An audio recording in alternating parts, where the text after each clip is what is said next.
Hi everyone, this is Dikshit. Welcome to my channel. In this particular video, we are going to discuss about daily activities that I've came across in a current or a previous project as a cloud or a DevOps engineer. And one disclaimer, it's not that whatever the task that I'm going to discuss, you will also get the same or similar task in your projects as well. It really depends on project to project, organization to organization, and as well as clients within the same organizations as well.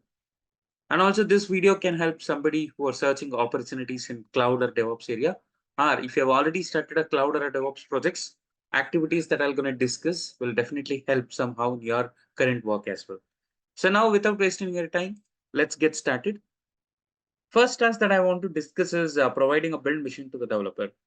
In one of the project where I was working, it's an embedded project where the coding was done by using C and C++ language. So where we were following a very simple developer workflow. So whenever a developer has to do the change, so first they used to do it in local. So once that change is done, so they used to execute a local build. So if that build is successful, so then they will push it onto SCM. And in the SCM, they used to create MR or pull request. And as part of this MR or PR, like we used to run the CI pipelines, they used to get the feedback and then they used to merge it onto the major branch. But here, in some special cases, in case of like hotfix is a situation where if there is anything issues with the production, so in that cases they need to fix it as early as possible. So in that particular situations, we call it as a hotfix, and they create a hotfix branch and they'll do the changes there and they will merge it to the major branch. So that is how it works in real projects, and also in case of like very important features. So again, they need to follow the same workflow, develop it in local and do a local build, and then they need to go with SCM change, rise a MR, PR, and then merge it back to the major brand. The whole procedure they need to follow it again. But here one problem was, so the local build was taking much time. It was more than 1 hour. But in case of like hotfix and important features delivery, like they wanted to avoid this particular 1 hour. So that's where they requested DevOps team to search for an idea or like any solution so that they can make this 1 hour, or like they can make this 1 hour a bit faster, or if they get the local build at the earliest, so that they can fix the issues or like important feature deliveries at the earliest. So that's where we researched a bit, and then we came up with an idea to provide a large AWS machine so that they can clone their code on this particular AWS machine, execute the build so that they can get the results at the earliest. So that's what we have decided. And after multiple calls with development leads or like senior developers, they have agreed that, so let's go with this particular idea. And once we got the confirmation, and we added few more requirements to that particular task. So that is, we didn't wanted to provide developers AWS console access. We want to provide access to whatever the AWS machine that we create via command line only. So via AWS CL only. The other requirement was whatever the commands that developer executes, we wanted to log it somewhere. So in case if developer executes any wrong command or like serious commands, so we wanted to capture that. And also it's good practice always like for auditing to capture whatever the commands is executed on a machine. So that the other requirement was we wanted to stop EC2 machine, which has been provided to the developer, because in case if developers is not using that machine and forgets to stop the machine, so we wanted some kind of automated process which stops that particular EC2 machine. So with this three additional requirements, we had one more restriction, which is in all organization, we were not using 22 port. So, so that's where to provide access, we shouldn't use 22 port. So that was also one of the additional requirement that we got it from our leads and a manager. And so once these things are done, so we started working on this particular task. So first, we've created like EC2 machine, whatever the requested or decided between the development team and the DevOps leads. So that particular machine we have created, it was very large. I can say it was like M6i12X large. This particular machine we created with 2 TB of disk we have created, and also which was encrypted with KMS keys. And once we created a EC2 machine, we want to give a command line access to this particular EC2 machine. So, and also here we have 22 port restriction. So when we have 22 port restrictions, so then SSH connectivity, so that option is no more. So that's where in AWS, they provide one more option to connect to EC2 machine, which is session manager. So if you want to use this session manager, so then we need to install a few session manager agents in EC2 machine. And luckily we were using Ubuntu AMI. So in that session manager related agents were already installed. So that is one thing. And also, so to give access or like to access EC2 machine via session manager with this login methodology, we need to have some permissions. If we want to provide any permissions, so we need to use this IAM, and through which we created few policies and few roles, and then we attached this particular policy to EC2 machine so that they can connect via session manager. And also I added security groups. So here in the security groups, we removed 22 port, only outbound rules were there in the security groups. So then what we did is we created IAM user because we didn't wanted AWS console access to be provided to the developer. So that's why we created one IAM user. So for this IAM user, only CLI access we provided. And then we created a policy in a way that he will be only restricted to access this EC2 machines. And also only he has a permission to access via SSM. Only these two things we had it in policy and we added to this particular IAM user. And once IAM user is created, we created a access key and a secret key, and that has been shared with the development team so that they can use AWS commands and authenticate. And once the authentication is done, so they will be able to access this particular machine. So now the first requirement is done. So we have provided access via session manager and through IAM user so that you'll have only access to that particular instance.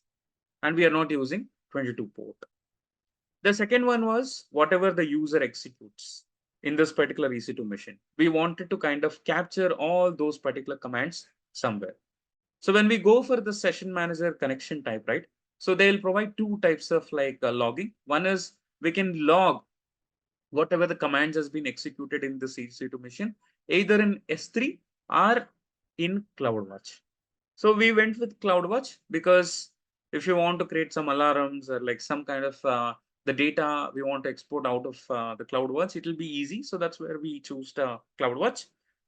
And we created the connectivity between CloudWatch service and this EC2 machine. So whenever user executes some command, so those commands used to get captured in CloudWatch. So this was also done because we were able to capture the logs in the CloudWatch. So we and also enabled few settings so that whatever the commands that we execute was captured in CloudWatch. And the third requirement was we wanted to stop the machine at a certain point of time. So for this, we have a lot of mechanisms. We can have a cron tab in a machine where we run all the admin related jobs, right? So we can have a cron tab there and we can stop this particular machine. But we went with the AWS in-house solution itself. So we have a service which is called as Event Bridge. So in this Event Bridge, we can call some very simple APIs. So one simple API such that is like to start an instance, stop the instances, all these APIs we can schedule it through this particular service. So we have used this Event Bridge to stop this particular machine at every day on a certain point of time. So by using all these services, we could have able to achieve this particular task. And let me show you. So to replicate the same thing, so in my AWS free tier account, I've created a EC2 machine and all the roles and everything. And if you want me to do a detailed video on this particular task, let me know. So in the comment section so that I can do a complete video by creating a policies from the scratch, attaching that to the EC2 machine and how do we configure the CloudWatch, everything I'm going to show it. So for the demo purpose, I've created a small server. You can see that I've created in a Mumbai region and which is of type T2 micro. And the image that I've used to create this particular machine is Ubuntu image. You can see this AMI ID I've used. So, and it is a Ubuntu image. As I said, if I use a Ubuntu image, the session manager agents will be already installed. So that's the reason I've chosen Ubuntu. And once this is done, so once the machine is created, so we need to add certain roles to enable session manager. So for that reason only, you can see that I've attached this EC2 machine with a role which is called as EC2 Session Manager Access. And this role I have created it. And let me show you this role details. I've opened already in other window. You can see that this is the role. In this role, I have attached certain policies. You can see that few are AWS managed ones and few is customer managed, means that I have created this particular policy. So first one is AWS Session Manager Instance Core. So this is the policy that you should definitely have if you want to connect to your EC2 machine via SSM or a session manager. And other two are related to CloudWatch. If you want to log your commands in CloudWatch, then only you need to go and attach this particular policies. And this is also, you can see that AWS managed one. The other one is like, I need to specify where my log should go, in which CloudWatch log group, right? So that's where I've specified that, and I have created my custom policy here. And the next very important thing is, as I said, we didn't wanted to use 22 port, right? You can see that I've used a security group also. You can see that inbound rules, there are no rules at all. And outbound rules, so whatever it is a default, so I've used the same default outbound rules. I've not used any inbound rules. And this is about machine. And so important thing is in the machine, the session manager agent should be running. And also we need to attach a specific role. When you attach this, then only you'll be able to connect via session manager. So here also we can connect. You can see that, let me select this particular machine. Let me click on connect. And here you can see that you will get an option to connect via session manager. So now when I click on connect, it will going to open a new browser window, and via session manager, I'll be able to connect. And here itself, you can see that they'll also show what are all the advantages with session manager. If I go with session manager usage, you don't need any SSH keys, bash and post, or you don't need to enable any inbound ports. So in a security perspective, you can see that a lot of advantage that we get via session manager. The other one is session secured using AWS key management service. Like KMS keys, we can use it so that our data won't be leaked at all. The other important thing is whatever the commands that we execute on a machine. If you want, so then we can capture it in S3 bucket or like CloudWatch. And also they've given some kind of a documentation. So if you want to enable session manager, how do we do it? So that also you can go ahead and you can check more details here. Okay. So now you can see that as I've attached that particular role and agents are running in my machine. So that's why I'm able to connect to this particular machine via session manager. But so in my requirement, I didn't want it to provide AWS console access, right? Still, this option is developers won't have. So that's where, as I mentioned, so we used to create a IAM user. So let me show you. So you can see that I've created this particular user. And for this user, I have provided some kind of a policy. In this policy, I made sure that yes, only respective developer will have only access to start and stop the instance only for this particular instance. And then, so they will have access to connect to that particular machine via session manager. So that is what I have defined in this policy and attached to this particular IAM user. Once this is done, so we used to create access key and secret key. You can see that there is no console access. Console access is not enabled. We used to create access key and secret key, and then we used to provide it to the developer. So in the developer machine, what they used to do is, so they used to go to their command prompt or a git bash, and they will execute AWS configure. And once they execute AWS configure, it will gonna prompt for AWS key and a secret key and access key. So they need to enter that. That will be shared to them via email or in some secure channel. So they need to authenticate that and they need to select the region. So in my case, I've created in Mumbai region. So that's why I've selected that region. And once that is done, so then there are some commands, AWS CLI commands, through which they can connect via session manager. You can see that this is a command that they need to use. Let me use this particular one. And if you want to execute this particular command, right? So you need to set up in your local laptop a session manager plugin. This is a plugin. So you need to set up that. In my case, I've already done. So that's the reason I don't need to do it. So once this command is completely constructed. So I need to provide instance ID. So that's where, let me copy and provide it here. Once I provide instance ID, so let me press an enter. You can see that now I'm connected to this particular machine via session manager connectivity tag. And now I can go as a sudo user and I can execute whatever the command that I need. And I can see the output as well. Okay. And now the other part of a requirement is to capture these commands in the CloudWatch. So you can see that already the machine has a role, which is a policies to connect with CloudWatch also. So in my case, I've created a CloudWatch group also. You can see that log group. In this, if you remember, like I executed few commands, right? You can see that that has been captured here. User session. So let me go here inside and you will be able to see. You can see that sudo su I have executed. And after that du-sh I guess I have executed. Whatever the command, let me execute few more commands. Let's execute pwd, ls, and also let's say I want to execute df-h. So whatever the command that I executed here, so will be captured here. So let me refresh this particular page. You can see that the whatever the event that happens or like the user executes will be captured here. PWD, and then you can see that ls have executed. Everything will be captured here. So the last the sub point in this requirement was automatic stop. So for this, like we need to use service which is called as a event bridge. I have not created that particular rule, but it is straightforward. You can go to event bridge service and then click on rules. And here we can create a rule and we can provide information like EC2, let's say I'll name it as EC2 stop. And the same name, I'm going to provide it in the description as well.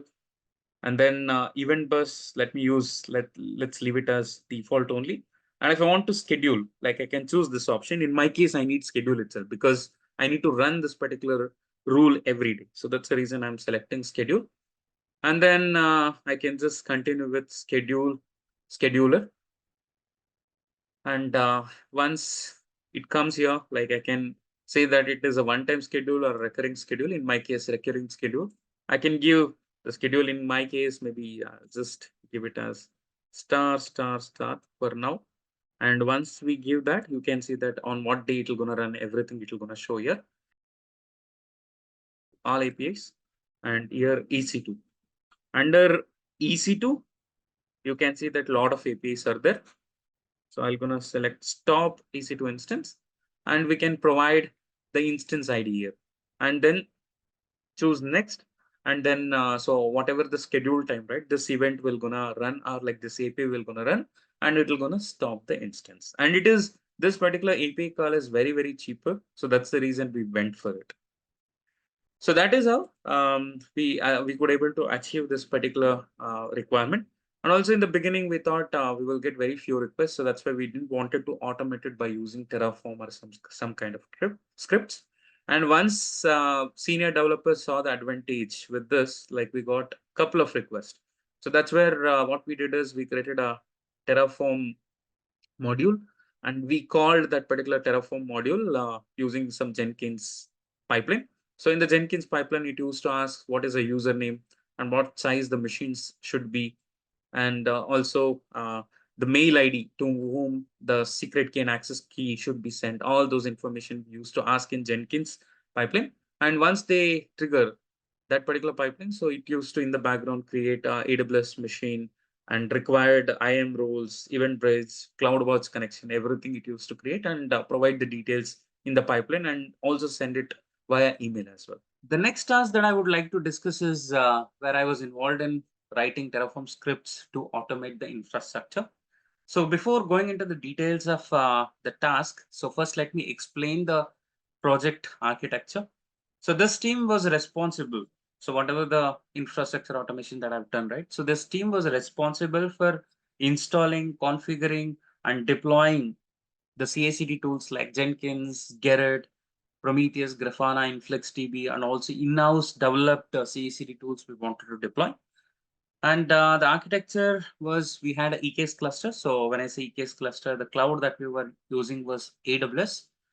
And in EKS, we can have nodes which is managed by AWS, as well as we can also self-manage the nodes. We went with self-managed node groups, and we had a couple of different self-managed node groups, and where each node group will have different instance type, different machine size. The configurations were different between each managed node groups. That is because each CI/CD tool is different. For example, if you consider Jenkins, Jenkins is a memory intensive application. So that requires R series of an instance, M series of an instance, and also a bit of more memory.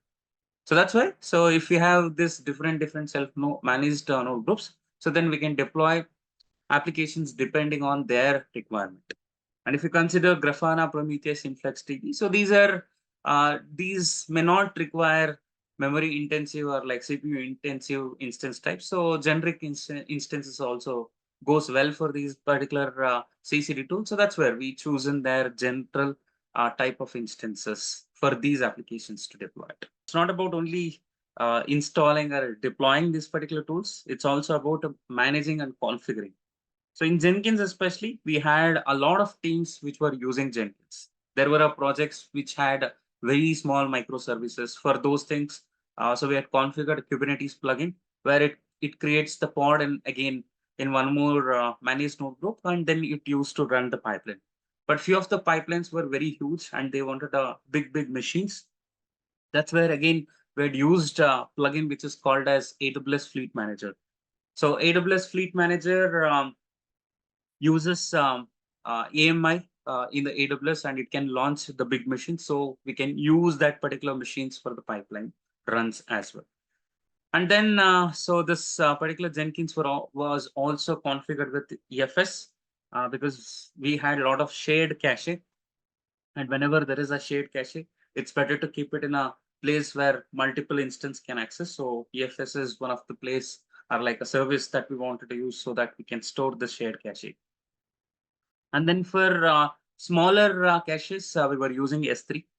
We used to tarball that particular small cache and put it in S3, and we used to download it in the pipelines, and then we used to use it. And then for secrets management, because in Jenkins, the credential plays a very important role. And especially when you work for a production grade projects, so it'll have expiry, you need to rotate the secrets. It can be tokens, SSH keys, anything. So to have a control on that particular thing, so we had used again one more plugin, which is AWS Secret Manager. So that reads the data from AWS Secrets Manager service, which is there in the AWS, and it can use it in its pipelines. And apart from that, so Jenkins was also integrated with other tools like Gerrit, because Gerrit we were using it as a SCM tool. And then this Gerrit was also integrated with Grafana, Prometheus, InfluxDB, and Jenkins was also integrated so that we can take the statistics and create the dashboards for management and internal monitoring as well.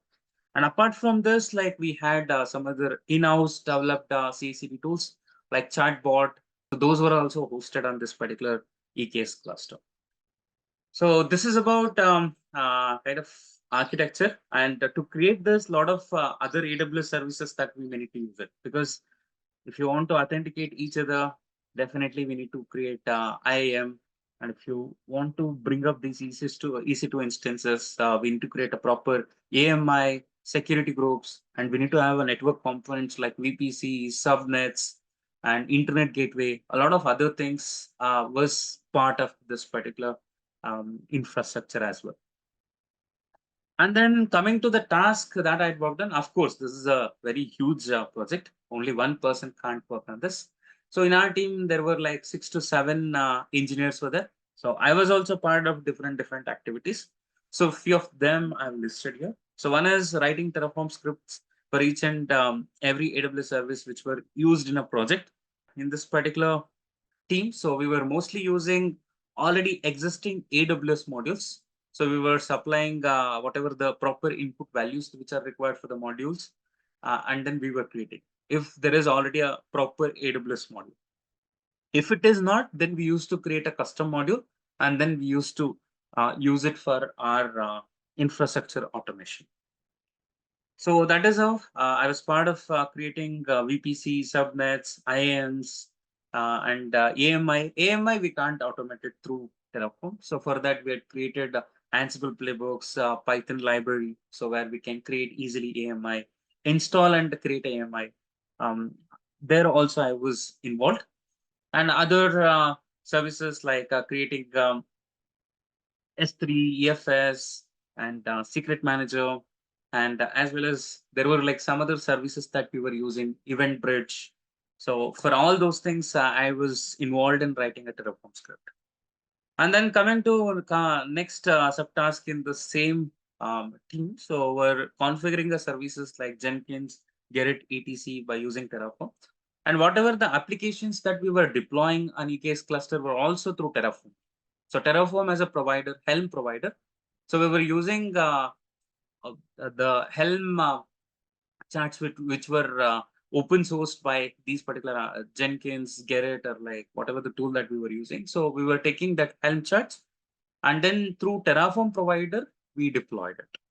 And while deploying that particular tool, we need to configure a lot of things. For example, here itself, if you consider Jenkins, see, Jenkins has to be configured with the plugins AWS Fleet Manager and as well as Secret Manager. So if you don't configure, then it won't be able to read it.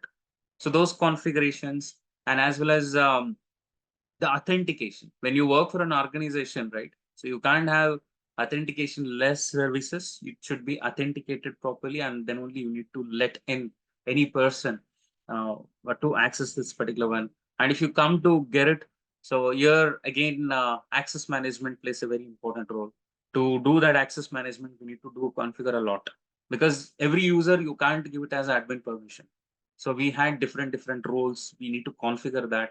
So those configurations were also as part of Terraform, because we didn't want to take risk. Let's assume if Gerrit goes down or somebody uh, unintentionally they deleted that particular service or a tool or EKS cluster. So then we wanted to kind of reproduce it at the earliest, because we didn't want it to kind of again do it manually. If you do it manually, so there is a chance that you can miss a lot of configurations or settings. So that's where everything was part of Terraform and was there in the SCM. And we will have proper audit also if we change anything. So that's where I was part of configuring services, Jenkins, Gerrit, and other Grafana, Prometheus as well. Because if you want to get the data from Influx DB to Grafana or Prometheus to Grafana, so then these are also to be kind of configured. Okay. So, and the next point is that itself, you can see that configuring tools to communicate each other. If I want to monitor any other tools, then the data was there in Prometheus. If I want to see that particular data visually in proper visualization, so then it has to be integrated, or those two has to communicate. And as well as here, you can see Jenkins, SCM, monitoring tools, all these also has to be kind of configured each other so that they can communicate and they can exchange the data. So it's part of those activities as well. And then, so whenever we take this kind of critical tools, because if Jenkins is not running, so then the whole project will be kind of stopped, because new development, they won't get any feedback, they won't be able to merge it, right? So that's why to maintain high availability, so we had different environments, because let's assume if new feature, if you want to implement, so we wanted to first implement it in integration environment and test each and every pipeline, test each and every integration, test each and every parts of our like functionalities of the tools, and then we used to move it to prod. So when you have these kind of multiple environments, managing the infrastructure code is also very important. So that's where we had used a tool which is called as a TerraGrant.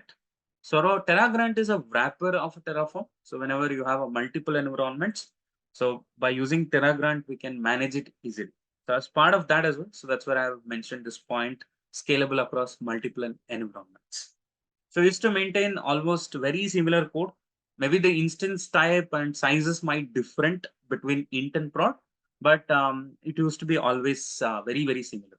So the strategy was simple. First, we will deploy it in int, test it everything, and then communicate to our stakeholders, which is development team and the management. And then once that is done, so we used to roll it out to prod. And communication plays a very important role whenever you do upgrades or whatever it is. So we need to communicate, and then if they face any issues, they can reach out and they can uh, also know that wherein due to upgrade there is some issues. I was part of taking backups, upgrades, and disaster recovery as well. So here, as I mentioned, these tools are very critical. SCM, where they store the code, and also Jenkins and monitoring also for management is an important dashboards we used to keep it there. So we need to continuously back it up as well. So you never know. So the tool can go down or data can be deleted accidentally. So to recover that, so we were continuously creating the backups. We had different strategies. We started with, as these were running in a pod, so we used to launch one more pod, copy the data from Jenkins, create a tarball out of that particular backup, and then store it in S3. We were doing initially this particular strategy, but later we found out this strategy might bring up a lot of issues. For example, so let's assume my Jenkins node has a data of 100 GB. And then if I want to copy this data and create a tarball, so then I need to create a pod which is of size 200 GB, because it has to copy and it has to create a tarball. And in this case, let's assume if pod goes down. So this 200 GB resources, if it is not there in the AKS cluster and this particular backup fails, and then we don't have proper backup at all, we can lose the data, right? So that's where then we moved to EFS backups. We started storing master data in EFS, and in AWS itself, we have one of the EFS backups job. So it can take regularly the backup of EFS. So much late data won't be lost. So that's where different strategies we had to use. So the next task is, I would say it's more of migration and setting up of JFrog Artifactory. So this project, when I initially started, so they were deploying their applications on EC2 machine. So as they were installing in EC2 machines, they didn't had a lot of artifacts that they wanted to store it on Artifactory, because they were using Java as their coding language and also Maven as their build tool. So whatever the Maven dependencies and artifacts that Maven creates, they were storing it in Harbor. And but later they started moving towards containerization. So that's where they had to kind of store a lot of artifacts, which can be Docker image. They were using Helm charts, and also they started moving few of the applications from Java to some other languages like Python and Node. So they had to manage Maven libraries, Java libraries, Python libraries, Node libraries, many things they wanted to store. So Harbor was able to do, but a lot of features were not there, and it was at times like multiple times Harbor was going down, and also there were no proper backup strategies, and also a lot of features were not there. So that's why the management kind of asked us to kind of move from Harbor to JFrog Artifactory. So this is where I was also involved. And if you want to bring up production grade JFrog Artifactory, it is not so simple. So maybe for your practice, you can take a JFrog Artifactory image with a container. You can bring up a Artifactory UI and you can upload and download. But if you want to go for production grade Artifactory, so then we need to deploy a lot of component which JFrog provides to us. So all these components are provided by JFrog itself, but we need to install, configure in such a way that they will communicate each other and the artifacts will be stored. So these are the components that we were using while installing production grade JFrog. So first one is JFrog Artifactory itself. It's a UI. Maybe most of you would have already seen. This is a UI where you can upload, you can download, you can delete, and Maven as a tool, it can download the dependencies, upload dependencies, and also Docker. It can pull the images, upload the images. All these activities can be done in this Artifactory component. And the next component is X-ray. So now the vulnerability security checks are very important, because you never know what image, what dependency can bring the security vulnerabilities. So that's where we had to install X-ray component as well. So which is very important, because each artifact that were uploaded to Artifactory was scanned by X-ray. And if we get any critical alerts, then we can delete that particular artifact. So that's why X-ray is a component which can scan the artifact and give us the report whether it has security vulnerabilities and security issues or not. And then the next component is, you can see that there are two JFrog components that I've listed in this particular slide. This is because, see, JFrog is one component and very similar to JFrog. So we had JFrog Artifactory Edge node.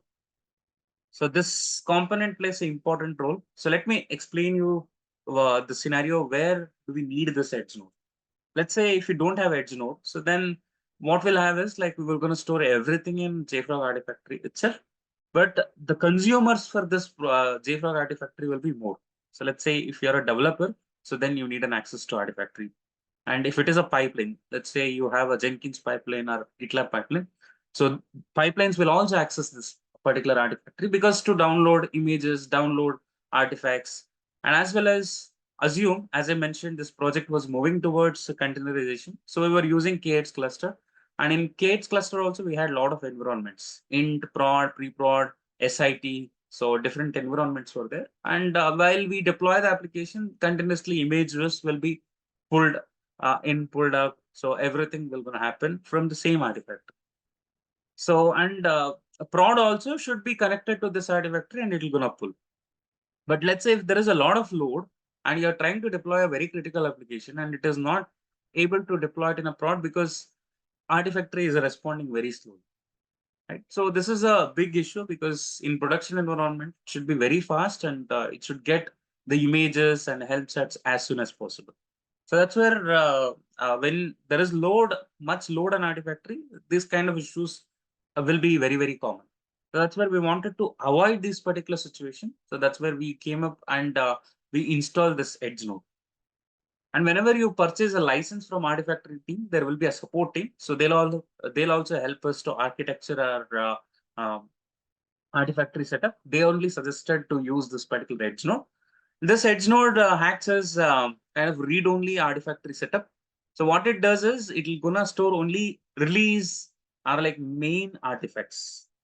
Okay, so it is a read-only Artifactory where people can't upload or delete something. It is just like it can store. It is read-only instance, and it will be connected to prod, so that whenever you deploy application, prod can get the artifacts from here, and it can deploy as soon as possible.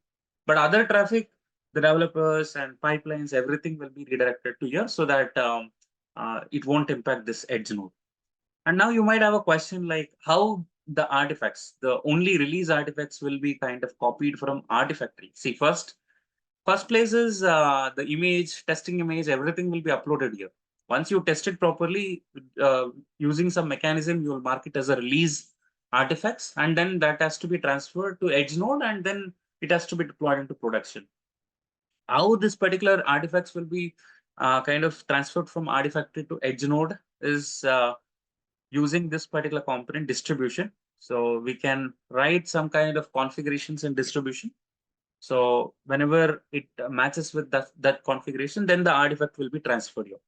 So if I have this artifact and edge node setup, so then we can have high availability of our applications because there will be less load on edge node and it can bring up the applications at the earliest. And also sometimes as due to more load, Artifactory used to go down, but still our applications were up and running.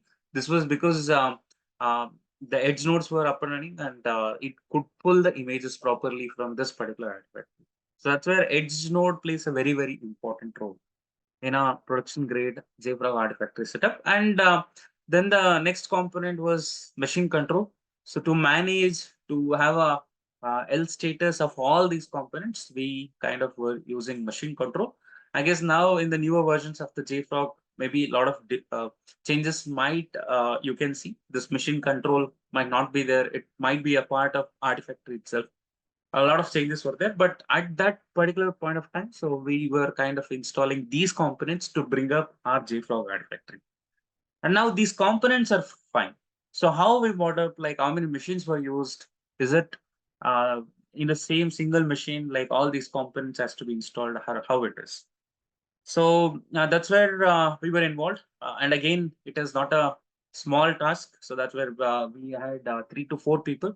We came up with the architecture. The architecture was, you can see here, first one is the Artifactory setup. So for every component, we had different infrastructure. We were not doing it in the same single machine.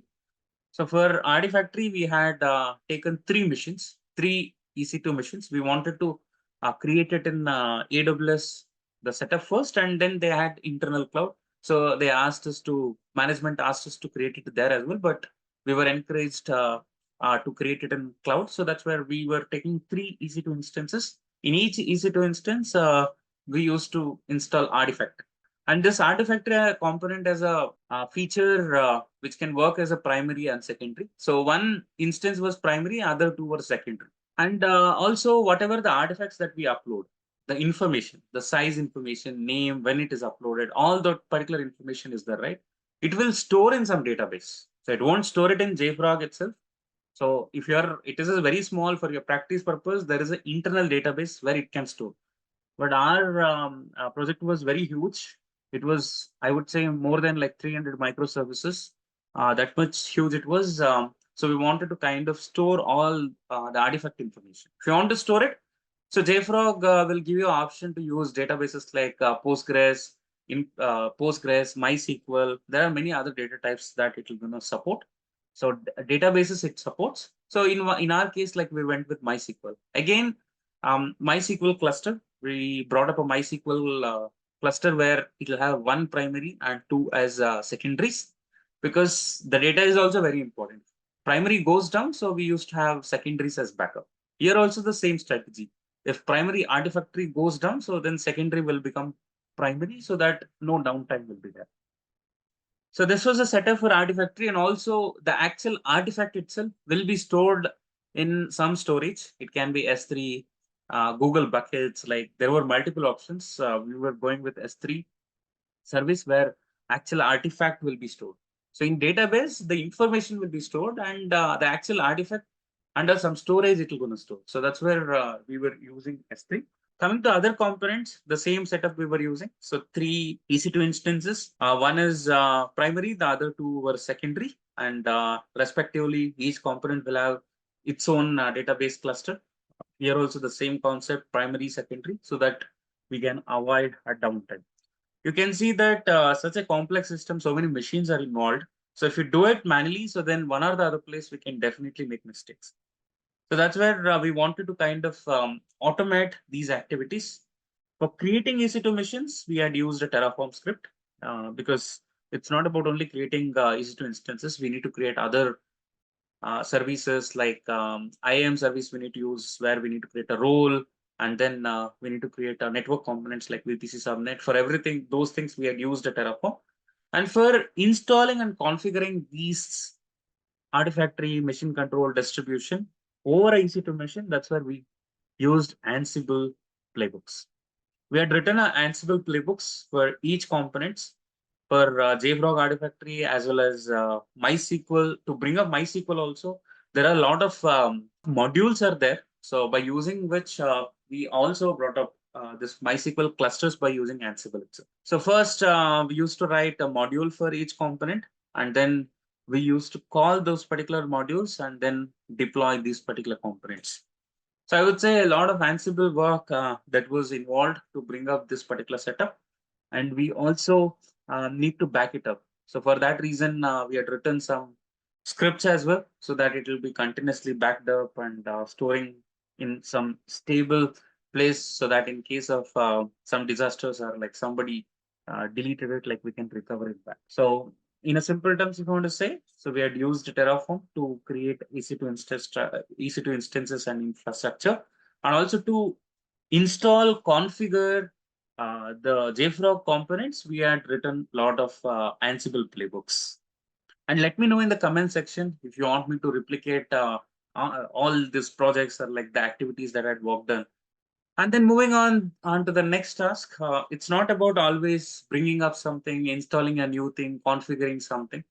It's also sometimes how well we manage our pipelines, or like how well we manage the cost of the pipeline and the performance of the pipeline. Our performance of the infrastructure is also very, very important. So I had worked on few of activities like where we had pipelines.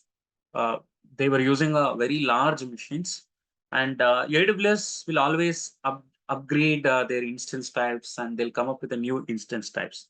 So that's where every time, whenever they release the new instance types, we used to experiment. For example, first we were using R12x large and M12x large, these kind of machines. You can see the cost.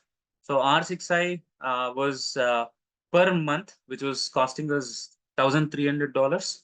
And then we experimented with M6i, and we will also see it's just not like taking a new machine and running a pipeline. We will also see what is better in it and how it can solve the previous problems. And is there any better solutions or like better advantages if we use this particular instances? Everything we will going to document it, and you can see one of the primary aspect is the cost.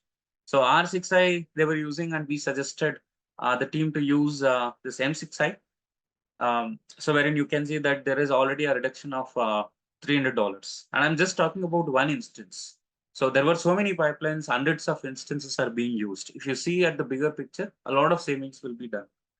So and then so later we got to know that a new series M7i, which was introduced by AWS. Again, you can see that the cost is more here. So 70 or like $60 or more. But the pipeline execution, let's assume if it was taking 1 hour here, it was reduced to 45 minutes. If you take that time, so then this is cheaper, right? All these metrics, pipeline executions, testings, we used to do it and capture it in a Confluence page. So if somebody doesn't know what is Confluence, Confluence is a tool which is Atlassian tool. So in most of the organization, Confluence is used for a documentation. So we used to use the Confluence pages, create proper tables and capture all the results, and then we used to show it to management and the application teams, and then so they're gonna take a call on what machine they want to choose for. So as I said, so improving the performance and reducing the cost also plays a very important role. And nowadays you might be hearing about a lot of roles. They will say DevOps plus SRE role.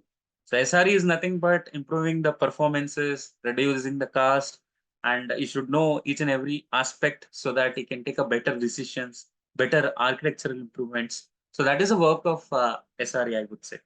And so by doing these activities, we used to reduce the cost of the project and improve the performance of the pipelines. The next task is I was involved in a couple of improving pipeline execution tasks as well. So pipeline used to be already there, up and running, and it used by multiple developers as well.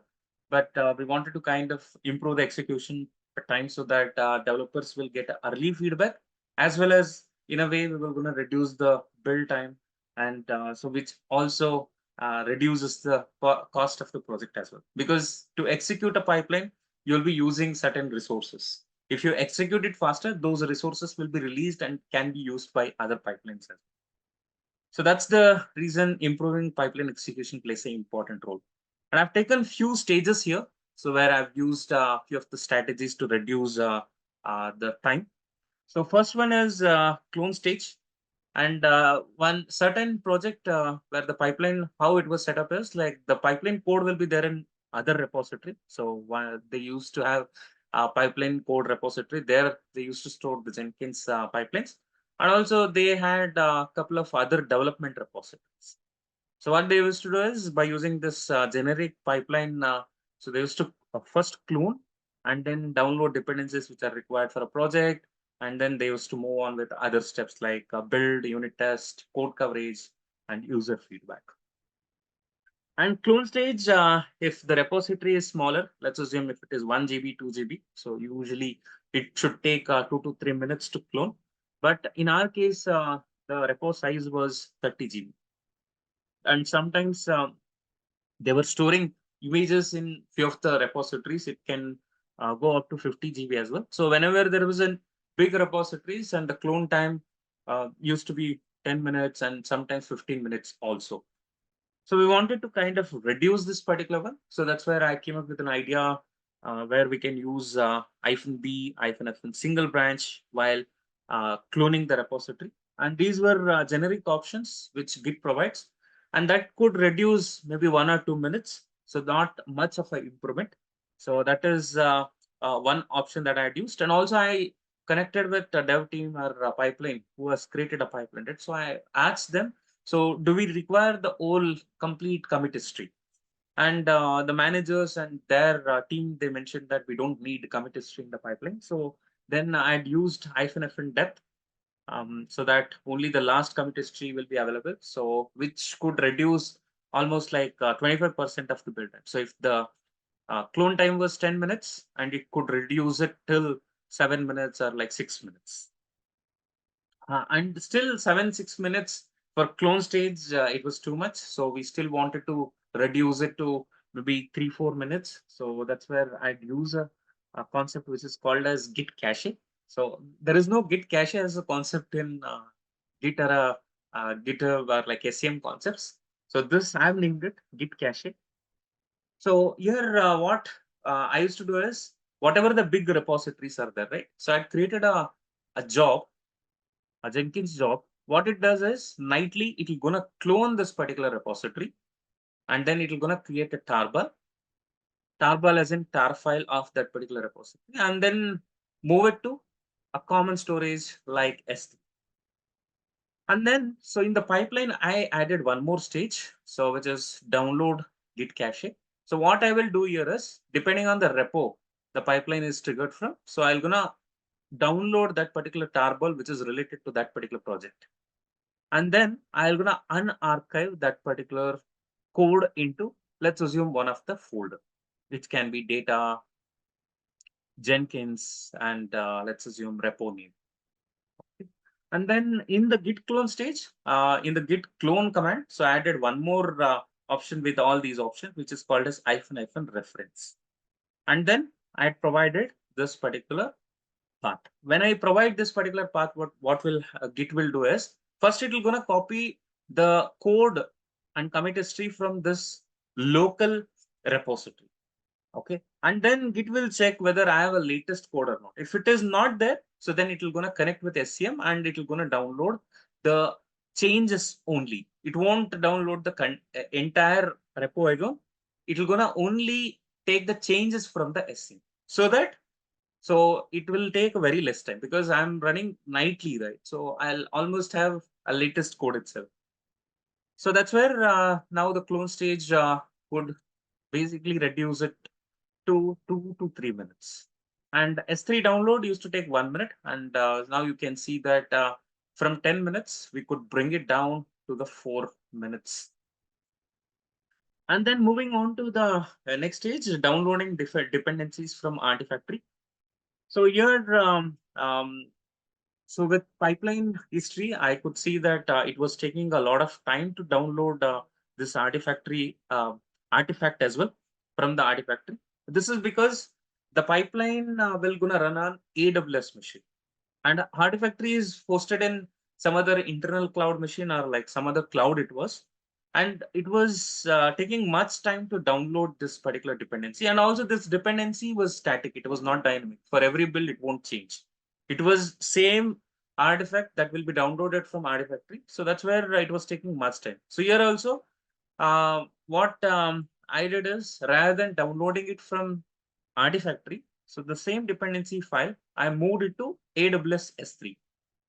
And the machine is in already AWS, so it can communicate with S3 and it can download that particular file at the earliest. Compared to this Artifactory download, S3 download was a bit faster.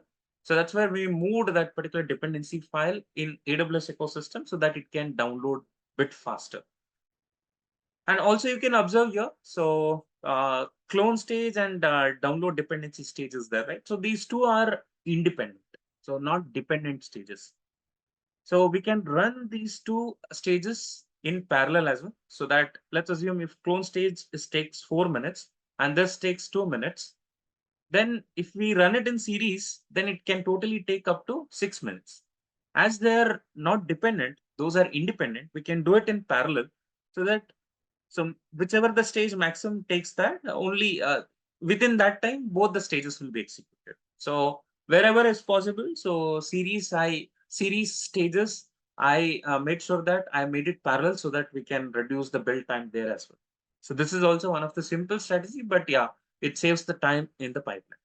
So that is also one of the strategy that I'd use to reduce the time to download.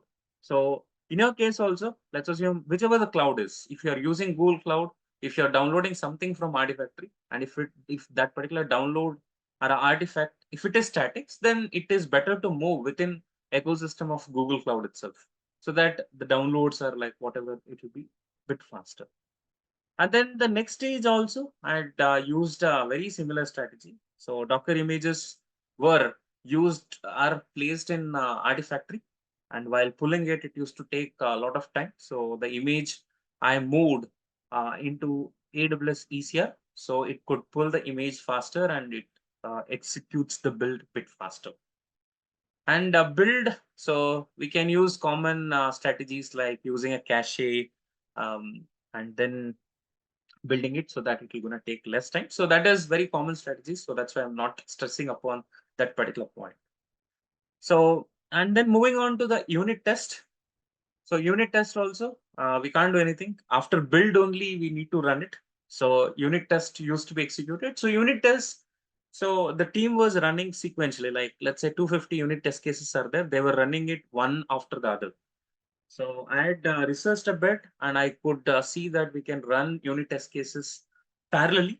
So I had suggested those options so that we can reduce the build unit test case executions as well.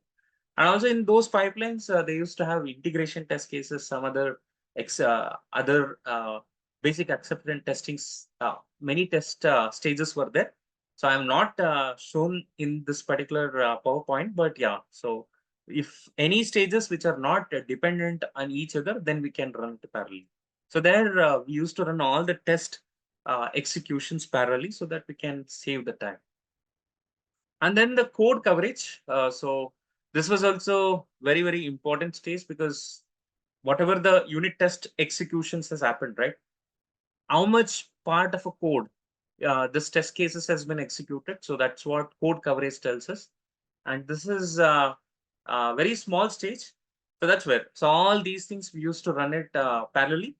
Um, Unit test case, integration test case, batch used to run it parallelly. Batch is in basic acceptance test. So I just used a short term basic acceptance test. And once this is done, so the code coverage should run after unit testing. So, so I'd used this particular one. And here previously what they were doing is they were doing code coverage on entire code. So that was not needed.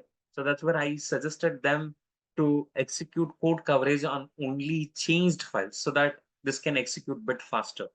And so these are the strategies that I've used. And in the deployment side also, I've used a lot of strategies, but it will be too much in a single video.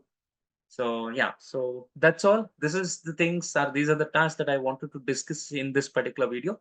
If you've liked the video, please do like, share, and subscribe.